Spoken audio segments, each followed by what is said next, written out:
Lembre-se que seus sonhos são as asas que vão ajudar você a voar. Essa é a frase de ordem de uma atriz que atua no canal Parafernália e também é booktuber. Ela aprendeu em casa o valor da humildade, sofreu bullying na infância, diz nunca desistir do que se propõe a fazer e hoje tem 10 mil seguidores no seu canal do YouTube. As lições de vida que ela aprendeu ao longo do caminho, você acompanha a partir de agora aqui no Educação.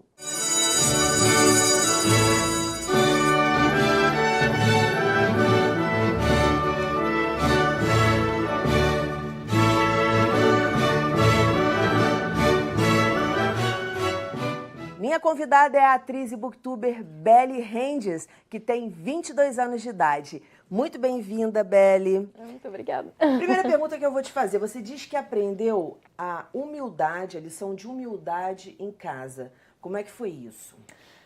A minha mãe... É que assim, eu fui criada mais pela minha mãe, porque os meus pais são separados desde que eu tenho 2, 3 anos. Então, por mais que meu pai seja presente na minha vida, eu sempre morei com a minha mãe. Então, a minha mãe que sempre me passou os valores. E ela sempre me falou que a humildade era muito importante em tudo que fosse fazer na vida. É uma coisa que vai te trazer novas pessoas, vai te fazer ajudar outras pessoas e vai... É um círculo de doação, né? Você ter humildade e poder... aplicar isso na sua vida. Então, a minha mãe sempre falou pra mim, tenha humildade, não deixa outras coisas passar por cima, porque isso é o mais importante pra você na sua vida. E muita gente confunde humildade. Fala, não tem que ser humilde, não. Pra você, o que é humildade? É que eu acho que muita gente confunde humildade com simplicidade. Ou com se humilhar. Porque assim, as pessoas... eu vejo que muita gente que tem costumes de gostar de coisas mais, assim, aspas, luxuosas, acham que não tem que ter humildade, acham que humildade é não usar essas coisas, mas uma coisa não tem nada a ver com a outra, né? Então, assim, pra mim, humildade é você se colocar no seu lugar, ajudar as pessoas, é você nunca deixar algo passar por cima de outra pessoa, você... Deixar o ego, deixar o ego, deixar outras coisas virem na frente, esnobar os outros e coisas assim. Todo mundo tem a sua história, todo mundo tem as suas dificuldades, você não sabe pelo que o outro está passando, então eu acho que é muito importante a gente ter isso com a gente, né? Em que momento da sua vida, mais do que nunca, você precisou usar essa lição da tua mãe?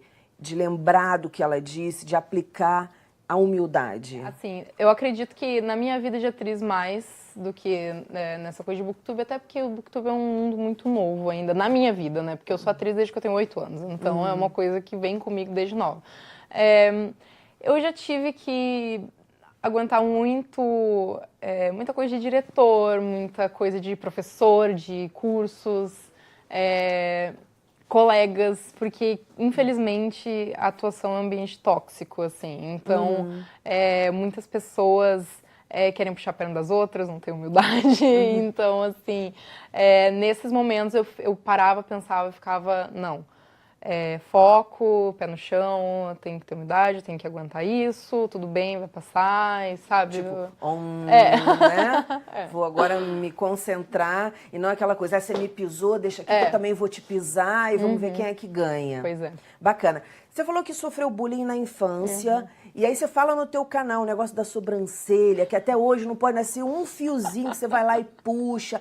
Conta um pouquinho como é que foi esse bullying, o que as pessoas diziam e por que isso tá contigo aí até hoje? Não, assim, ó, eu acho que... Nesse vídeo, acho que foi no meu vídeo dos 13 porquês, né, que eu falei sobre isso, que é uma série que foi muito falada pelos jovens justamente porque fala sobre o suicídio de uma garota que sofria bullying. Então, eu sofri bullying por várias coisas. Eu sempre fui muito alta, então eu sofri bullying porque eu era alta. Eu sempre fui muito magra, então eu sofri bullying porque eu era magra. Eu tinha o pé grande, porque eu ia ser uma pessoa muito alta, então eu sofria bullying porque eu tinha pé grande. Tudo é motivo, Tudo né? é motivo, qualquer coisa. Se você é muito magro, você vai sofrer bullying porque é muito magro. Eu sou bem branca também, eu sofria bullying porque eu era um palmito. Eu sou até hoje, mas na escola tudo é motivo. Se você é gordo é motivo, se você é magro é motivo. Daí você não é nem gordo nem magro, mas você é baixo, então é motivo. Tudo é motivo. Só que uns bullying são mais fortes, mais pesados e outros mais leves. Como é que você depende. considera que foram os seus? Então, tiveram alguns momentos que pra mim foram bem complicados. Eu sofri muito bullying também, porque assim, eu sou de Porto Alegre e eu fui morar no Paraná.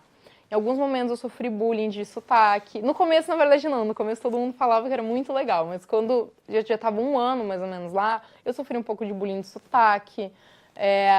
Alguns colegas meus falavam coisas pra me magoar mesmo, assim, sabe? De tipo, é porque eu sou chata, sabe? Ficavam falando muito que eu era chata. E eu não entendia por quê. Ninguém me falava por que eu era chata. E por quê? E eu Você não descobriu? sei até hoje, porque... Vai saber o que passa na cabeça das pessoas. Eu não entendo. Eu E gosto... gente que hoje é meu amigo, sabe? Tipo, eu não entendo. Pergunta. Já eu perguntou? Não, entendo, não, mas é que faz tanto Por que tempo, você eu tinha dizia que 10 eu era anos. chata? É coisa de jornalista, repórter gosta de ficar perguntando. Mas então assim, daí o negócio da sobrancelha. Eu tinha monocelha, que é quando a sobrancelha é grudada aqui no meio. Então assim, eu ficava muito mal com isso, muito mal. E tinha gente que debochava. E assim, hoje em dia, assim, tipo, hoje, posso dizer que não é mais tão assim, sabe? Tipo, meu Deus, vou morrer se eu não tirar minha sobrancelha direito. Pra toda mulher ter uma sobrancelha assim, é melhor você ter o que tirar do que não ter como colocar. Mas daí agora, tipo, é uma coisa que eu convivo comigo, eu aceito também, não me importa mais tanto quanto eu me importava. Assim. Eu sempre gosto de falar isso com os meus convidados a respeito do bullying. Sempre pergunto, você sofreu bullying? Porque é um assunto tão importante e que acontece tanto e que acontece desde sempre, que eu acho que cada um vai ter uma lição aqui de como superou isso, de como passou por isso. E, de repente, essa lição pode esclarecer pais, professores que estejam assistindo o nosso programa, pessoas que sofram bullying, que estejam assistindo o programa e falam assim, legal, o que a Belle falou me tocou. E aí, como é que você fez para superar isso, para levar a tua vida e ser uma pessoa saudável, vamos dizer assim? Pois é, porque assim, a gente quando sofre bullying tem uma coisa que, se a gente falar pro professor, pro diretor, pode piorar, sabe? Assim, claro que seria o certo a fazer, ponto. Sim, sim. Mas pode piorar. Tenho medo de piorar. Pode piorar por motivos de... o diretor, claro, que vai chamar na sala o estudante que cometeu o bullying e esse estudante pode piorar a situação, entendeu? Pode te tratar pior ainda e tudo mais. Infelizmente, é uma coisa que pode acontecer. Pode ser o contrário, pode ser que seja muito bom, entendeu? Eu vejo que, assim, acho que eu superei comigo mesmo, assim. Eu pensei assim, vou ignorar. E ignorei. Entendi. Mas você não ficava brava? Não, tipo, não no brigava? começo ficava. Mas eu comecei a pensar assim, gente, quanto mais brava eu fico, mais eles fazem. Sim, que você vai Então, alimentando. Você tá eu fiquei alimentando. assim, se eu ignorar, se eles falarem como se estivesse entrando por um ouvido e saindo pelo outro, pode ser que eles desistam de mim. E assim, só que tinha gente também que sofria bullying mais pesado que eu, né? Então eu não era, tipo, o alvo, né, do bullying. Sim, sim. Mas só que daí eu pensei, vou ignorar. Comecei a ignorar, parou. Quando eu cheguei na 8ª série, não sofri mais bullying. Boa dica. E assim, uma coisa que é legal fazer é falar com um professor de sua confiança. Porque assim, o professor não tem também a autonomia, entre aspas, de chamar um aluno, tipo, na coordenação e dar uma advertência ou coisa do tipo, mas o professor talvez possa dar uma conversada com outro coleguinha, ele pode, de repente, ver em sala de aula o comportamento, ou coisa assim. Os professores são nossos amigos, né? Sim, e são pessoas incríveis. Eu tive professores maravilhosos na minha caminhada, sabe?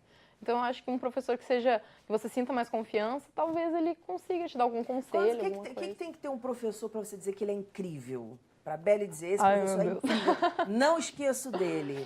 Nossa, eu tive muitos professores incríveis, mas eu acho que aquele professor que te faz os olhos brilharem quando você está na aula dele, sabe? Você fica esperando pela aula dele. Eu sempre fui muito ruim de acordar cedo, mas sempre acordei, né? Porque minha aula começava às 7h15 da manhã. Então, tinha algumas aulas que era a primeira aula desses professores que eu gostava muito. Então, eu ficava enlouquecida. Demais, né? Eu tenho 3 professores que eu levo pra minha vida, que assim, que pra mim foram os melhores professores que eu já tive. Eles são pessoas maravilhosas, são pessoas que me deram lições de vida, que era a Sumar, minha professora de literatura. O Marco Sela, que era meu professor de filosofia, e o Daniel, que era meu professor de geografia e de atualidades. Só matéria gostosa. Eu amo. Eles eram incríveis, incríveis, pessoas realmente, assim, que surpreendentes. tinham propriedade humanos, no que assim, falavam, traziam muita coisa de fora, muitos exemplos da vida. E pessoas inteligentíssimas, assim, sabe? E pessoas que, assim... porque existem muitos professores que Eu dei palestra numa escola esses tempos atrás que uma professora, a professora de literatura da escola, falou assim, eles têm que ler livros clássicos para um bando de gente do 8ª série, 1º ano, 2º ano. E eu fiquei tipo, gente, pelo amor de Deus, assim, vestibular, ok, precisa de livros clássicos, tá nos requerimentos do vestibular e tudo mais. Mas, gente, você não pode enfiar a goela abaixo de um bando de adolescente que nunca leu na vida livro clássico. Eles não vão gostar de ler Machado de Assis. Exatamente. Assim, você tem que começar com uma coisa de bem... Eu vejo, assim, como professora também, que interesse a eles, que eles gostem de ler. Exatamente. E aí você coloca... Pois é. Porque é outra linguagem, é outro jeito de pensar também. Eu acho o máximo escola que indica Harry Potter pra ler. Eu acho que tem que indicar mesmo. Eu fico muito chateada quando eu vejo professores falando que a leitura é inútil. Não é. Toda leitura é válida. Eu acho muito legal. Pessoas começam com livros de youtubers também. Eu acho que qualquer livro é uma porta de entrada, sabe? Você diz que eu super concordo com o que você fala, que você lê até bula de remédio. Eu adoro. Se colocar... A minha mãe fala, lê essa bula aqui pra mim que eu não quero ler. E assim, e até vai ser mais fácil para o adolescente ler Machado de Assis, ler, sei lá, Moreninha, ler o que for, se ele já tem o hábito da leitura. Claro. E eu li Dom Casmurro quando eu tinha 15 anos, que a gente fez o julgamento da Capitu na escola e fui a Capitu. Ah, é? E você foi culpado? Você traiu ou não traiu o Infelizmente eu Bentinho? fui condenada, mas eu não traí o Bentinho. Então, mas é porque tiveram falhas na estrutura da defesa mesmo, assim. Eu achei que a acusação foi muito mais bem preparada. Inclusive, no ano seguinte teve a professora muito me elogiou, que foi essa professora de literatura. E no ano seguinte teve o julgamento novamente e o pessoal da defesa me convidou para eu instruir eles, porque eu fui muito bem como a Capitu. Olha. E a defesa ganhou. Então... E é bacana esse tipo de atividade em escola, incrível, né? Aí você tem envolve de um jeito. Falando em envolvimento, eu vi o teu vídeo dos 13 porquês. Sim. E vi os comentários. E eu queria saber como é que você se prepara para responder esses comentários. Porque em alguns deles tinham pessoas que sofriam depressão, que já tinham tentado suicídio. Eu li que já tinha tentado suicídio. E eu fui correndo aquilo lá, eu falei, deixa eu ver as respostas. E você deu uma resposta, assim, que eu achei fantástica. Você falou que ele não tinha culpa de nada, porque ele falou que se sentia culpado, se eu não me engano, pela separação dos pais. É porque eu li muita coisa. Sim. E você deu uma resposta, assim, super bacana, que não era aquilo assim... Ai, a vida é linda, que isso, deixa disso. Você valorizou o que ele estava sentindo, mas você também falou que ele era muito importante, que ele era uma pessoa única. Como é que você se prepara para receber esse tipo de comentário? Porque eu vejo que você é muito solícita, no sentido de, gente, escreve para mim, vocês querem, contem comigo. Como é que é isso? Eu gosto muito dessa proximidade com as pessoas, né? De eu ter oportunidade de falar com elas, de poder realmente responder elas. Isso é uma das coisas que eu valorizo em não ser um canal tão grande. Porque quando você é um canal imenso, com milhões de inscritos, infelizmente você não tem a capacidade de responder todo mundo. Porque não tem, é humanamente inviável, não tem como. Então, assim, uma coisa que eu valorizo muito no tamanho do meu canal é justamente essa proximidade que eu posso ter com as pessoas que me assistem. Quando eu vou responder os comentários, primeiro que assim, eu tenho que estar super bem comigo mesmo, assim, sabe? Fundamental. Porque se às vezes eu tô passando por uma barra, alguma coisa assim, eu penso, não, mais tarde eu vou responder, sabe? Pra não pesar ninguém com relação ao que eu tô passando. Ninguém tem que pagar pelo que eu tô sentindo. Você vai estar contaminada. E, assim, eu analiso muito o que a pessoa escreve, eu tento sentir o que ela tá sentindo, eu me coloco no lugar dela e eu falo o que eu gostaria de ouvir no lugar dela. Sabe? Eu tenho um amigo que tem um projeto de documentário sobre as pessoas e tal, ele quer fazer um sobre mim. E a gente fez uma pequena entrevista sobre mim e eu falei assim, gente, a vida é um 7-1 diferente todo dia. Então, assim, se a gente ficar levando como uma coisa triste, uma coisa ruim, ficar se lamentando... Não dá, vai ficar cada vez pior, entendeu? Então a gente tem que tentar puxar pra cima, sabe? Se agarrar num fio de luz, alguma coisa que te alegre. Se o que te faz feliz é ver uma série numa plataforma de streaming, vai ver a série, sabe? Se o que te faz feliz é pegar um livro, pega o livro. Se é dar uma caminhada, dá uma caminhada, sabe? Faça alguma coisa que te faça feliz. Que te faça melhor. Sabe? Então, assim, isso é muito importante para quem tem depressão, né? É uma coisa que a depressão infelizmente, se você deixar, você vai embora, né? Então... E as pessoas comentando, eu acho que ela quase chorou. Na verdade, Você não. quase chorou? Eu não tive essa impressão, não. Eu tive a impressão que você estava bem envolvida com o que você estava falando, que tinha ali muita verdade e a sua preocupação dava pra ver, mas que você quase chorou, não achei, não. Eu reparei que muita gente falou isso, eu até brinquei com um amigo meu, eu falei assim, nossa, eu sou muito boa atriz. Mas assim, não quase chorei. Assim, é um assunto que me marca bastante, eu acho muito importante falar sobre isso, é uma coisa que eu tenho vontade de falar mais. Inclusive, estou falando com algumas editoras pra gente fechar de fazer vídeos sobre isso mesmo, mas eu não quase chorei. Eu só estava bem inteira no que eu estava falando, de fato. Talvez eu tenha transmitido emoção por eu estar falando de coração mesmo, mas eu não emocionei. Um momento difícil na tua infância, você diz que foi exatamente isso que você já comentou aqui, que você foi morar longe do teu pai separado da sua mãe. E você falou uma coisa super interessante, que é que a distância aproxima, né? Fato. Explica. É porque, assim, quando eu morava em Porto Alegre, eu quase não tinha tanto contato com a minha família de pai, porque eles estavam o tempo inteiro lá. É a mesma, assim, não é a mesma coisa, isso é uma comparação que não deve ser feita, mas assim, quando você está numa cidade que tem um ponto turístico, você nunca vai visitar um ponto turístico, porque você está na cidade, então tá sempre disponível aquele lugar pra você ir. Eu moro aqui no Rio, nunca fui no Cristo Redentor, porque ele tá lá. Entendeu? Então, assim, a gente... Claro que a família não é uma comparação, nunca na vida, ponto. Mas, assim, como meu pai estava lá, eu não via ele com tanta frequência, sabe? Tipo, vamos ver no final de semana, nesse final de semana não sei o quê, vamos no próximo, sabe? Coisa assim. E eu indo morar longe, eu ficava 1 mês, 2 meses em Porto Alegre nas minhas férias.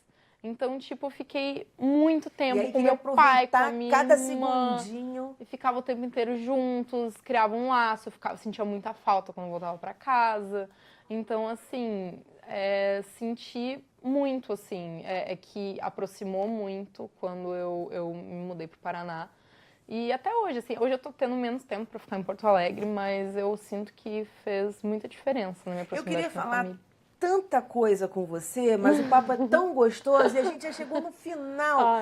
E eu quero que você fale, enquanto você vai mostrando esse livro maravilhoso, que eu ainda não li, mas eu vi o filme, lindo, né? Que eu sou cinéfila, então assim... Eu faço livro versus filme lá no canal também, que é uma coisa que eu acho muito legal, porque as pessoas ficam muito tipo, tem diferença o livro, o filme é melhor. Mas mostra os livros que você trouxe aí. Então, tipo, você colocar em pezinho o pessoal lá da câmera 2. Bom, eu trouxe o meu livro favorito e um livro que eu acho que todo mundo devia ler. Meu livro favorito é On the Road, só que ele esse aqui é o manuscrito original, e pra mim é esse que tem que ser lido, porque existe o romance adaptado dele, que foi a adaptação feita pro cinema, inclusive por um diretor brasileiro. Mas assim, esse aqui é o que o diretor, o que o escritor realmente passou. Tudo ele, os personagens são amigos dele que são escritores, tem o William Burroughs, que também é meio famoso, da geração Beat e tudo mais. Conta literalmente a história dele viajando pelos Estados Unidos. Então, assim, as maiores loucuras. É uma aprendizagem sem fim, assim, porque ele vai falando realmente da vida dele. Ele tinha $50 no bolso e foi, pegando carona e foi indo. Então, assim, você tem momentos incríveis, assim, ele teve momentos incríveis e você começa a se ver naquilo, você começa a ver outros sentidos, assim, pra vida e tudo mais. E aqui tem o manuscrito original, ele era em rolo, porque ele queria que desse essa sensação de estrada pra sempre. O manuscrito original, ele é todo escrito sem parágrafos, porque ele é um rolo, né? Ele é um rolo, como uma roda na estrada, né? Então, uma das principais frases desse livro as únicas pessoas para mim são as loucas para serem salvas, as loucas para viver, as loucas para sorrir, as loucas para viver a vida, sabe? Aquelas que queimam como aranhas brilhantes pelo céu, sabe? Então, tipo, é justamente falando da vida. Eu acho esse livro sensacional. Só que ele não é de um gosto de todo mundo. E o segundo é o Extraordinário, que é um livro que eu acho que tinha que ser leitura obrigatória em todas as escolas e que ia estimular mais jovens a ler, e justamente fala de bullying, Então, que um garoto que tem uma deformidade facial sofre. Sim. Então, é muito legal, porque faz a gente ter outra visão. E o que eu acho que ficou mais forte para mim, pelo menos no filme, foi todo mundo tem problemas. Quando ele vem, você acha que é só você que tem problema? E aí a gente vê cada a irmã dele, né, tudo. Exatamente. Esse livro é incrível. Eu acho que devia ser leitura obrigatória nas escolas, porque faz as crianças e os adolescentes, os adultos, verem o bullying de outra forma, sabe? Assim, quando eu vi o filme, eu saí assim, o livro já tinha me afetado muito, assim, mas eu vi de outra forma, assim, também, sabe? Eu fiquei tipo, meu Deus, assim, sabe? Não, adorei também. Beli, muitíssimo obrigada pela tua participação na educação. Sucesso no seu canal. Parabéns. Obrigada. Agora é hora de você conhecer um pouco do Estatuto da Criança e do Adolescente. E na volta tem A Família Pergunta. Segura aí que eu nem fui, já tô voltando.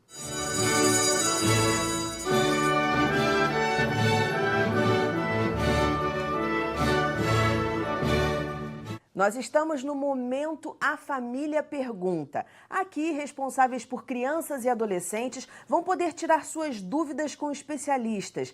Você manda a sua pergunta para a gente pelo e-mail educatvlerge@gmail.com e nós vamos encontrar um profissional para te dar a resposta.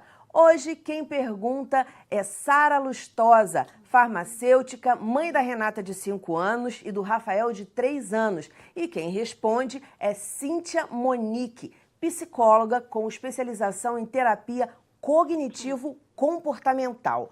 Muito bem-vindas e fique à vontade, por favor. Sara, pode fazer a sua pergunta. Obrigada. Então, eu sou Sara, né? Eu tenho tenho 2 filhos. O mais novo, ele tem 3 anos e ele foi diagnosticado com um transtorno do espectro do autismo, né? E, assim, a questão que eu acho muito relevante a gente abordar é a questão escolar. Então, assim, eu queria saber primeiro quais são os aspectos que podem ser observados na criança em ambiente escolar que podem sinalizar atraso no desenvolvimento e transtorno do espectro do autismo. Então, Sara, a primeira questão que a gente precisa ver dentro do ambiente escolar, principalmente na educação infantil, que é onde seu filho se encontra, é o isolamento social, né? Então, muitos autistas, eles não têm a busca social ou têm uma busca inadequada. Utiliza o outro como ferramenta, mas não busca essa interação. Eu digo que os professores de educação infantil são os primeiros a dar o possível diagnóstico para a equipe terapêutica e para os pais, né? Porque eles observam que existe uma diferença entre aquela criança, né? Um manejo diferente, um comportamento restrito e repetitivo, um desejo por uma coisa só, né? Por uma questão só. Esses são os primeiros sinais dentro da educação, dentro do ambiente escolar, que o professor pode se atentar para um possível diagnóstico. E que muitas vezes os pais não conseguem perceber. Não conseguem, às vezes porque são pais de primeira viagem, às vezes porque não tem outras crianças próximas, então não tem um parâmetro para comparar. Entendeu, Dani? Então, eles ficam sem saber qual é o normal, né? Que seria o típico do desenvolvimento infantil. Próxima pergunta, Sara.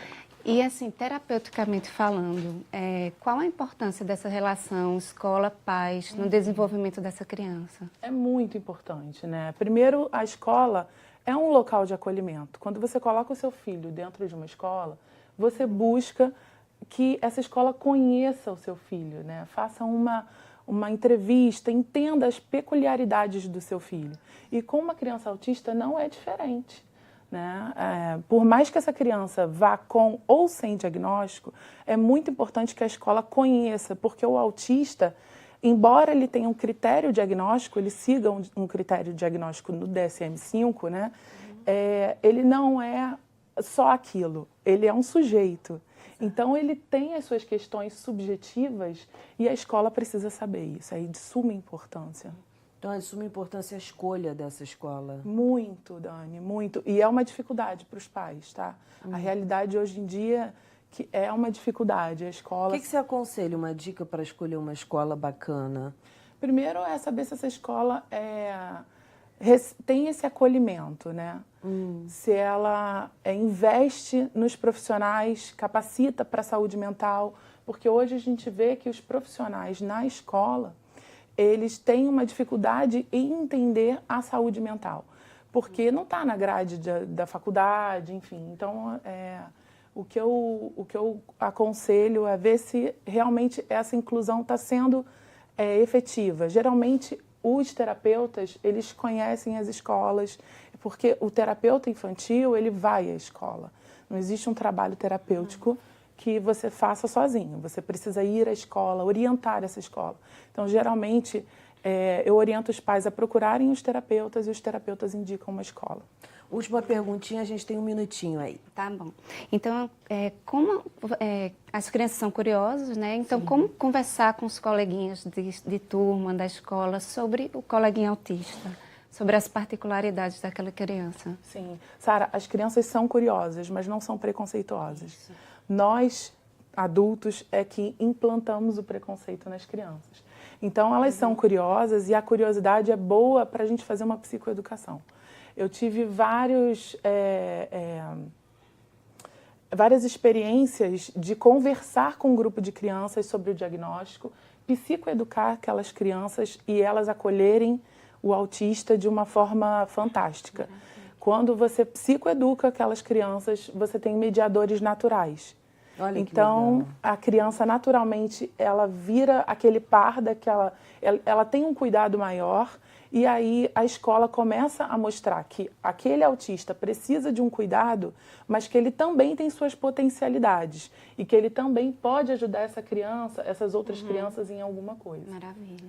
Então, é muito importante que a gente psicoeduque as crianças e não esconda o diagnóstico, porque elas vêm.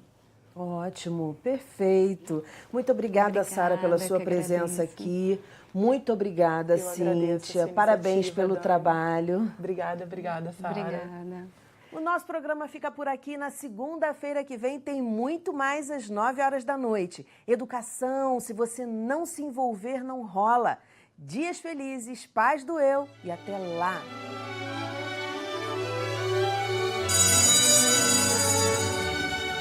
Uma raposa passeava numa vinícola, quando de repente ela viu umas uvas madurinhas no meio de uma quantidade enorme de uvas verdes. Começou a babar e começou a pular para tentar pegar a tal da uva, mas não conseguia. Quando cansou, depois de 3 horas de tentativas, olhou e disse: "Eu não queria mesmo", e foi embora.